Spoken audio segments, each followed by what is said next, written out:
நாடாளுமன்ற தேர்தலில் திமுக கூட்டணிக்கு மக்கள் தக்க பாடம் புகட்ட வேண்டும் என்று அமமுக பொதுச் செயலாளர் டிடிவி தினகரன் கூறியுள்ளார். திமுக ஆட்சியின் சட்டம் ஒழுங்கு சீர்கேட்டை கண்டித்து நெல்லையில் அமமுக சார்பில் கண்டன பொதுக்கூட்டம் நடைபெற்றது.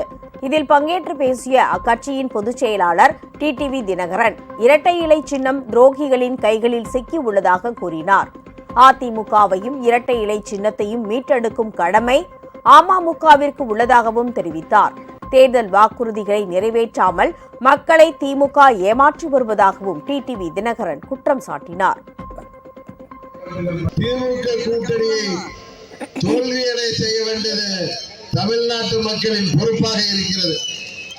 ஏன்னா இன்றைக்கு போதை கலாச்சாரம் தமிழ்நாட்டில் ஆறு போல பெருக்கெடுத்து ஓடுது. சட்டம் ஒழுங்கு சந்தி சிரிக்குது. இன்னும் சொல்ல போனா இந்த மனக்கொள்ளை எல்லாம் தடுக்கின்ற அதிகாரிகள் எல்லாம் தாக்கப்படுகிறார்கள், கொல்லப்படுகிறார்கள். இது தினந்தோறும் நீங்க டிவியில பாப்பீங்க. அதுபோல சிறுபான்மையினர் காவலர் சொல்லி இந்த ஆட்சியை ஏமாற்றுகிறது. சிறுபான்மையினருக்காக தேர்தல் திட்டங்களை அறிவிக்கிறாங்க. திட்டங்கள்லாம் அறிவிப்புடையிலே இருக்கவே தவிர அதையெல்லாம் எதையும் நிறைவேற்ற மாட்டாங்க. அதுதான் உண்மை.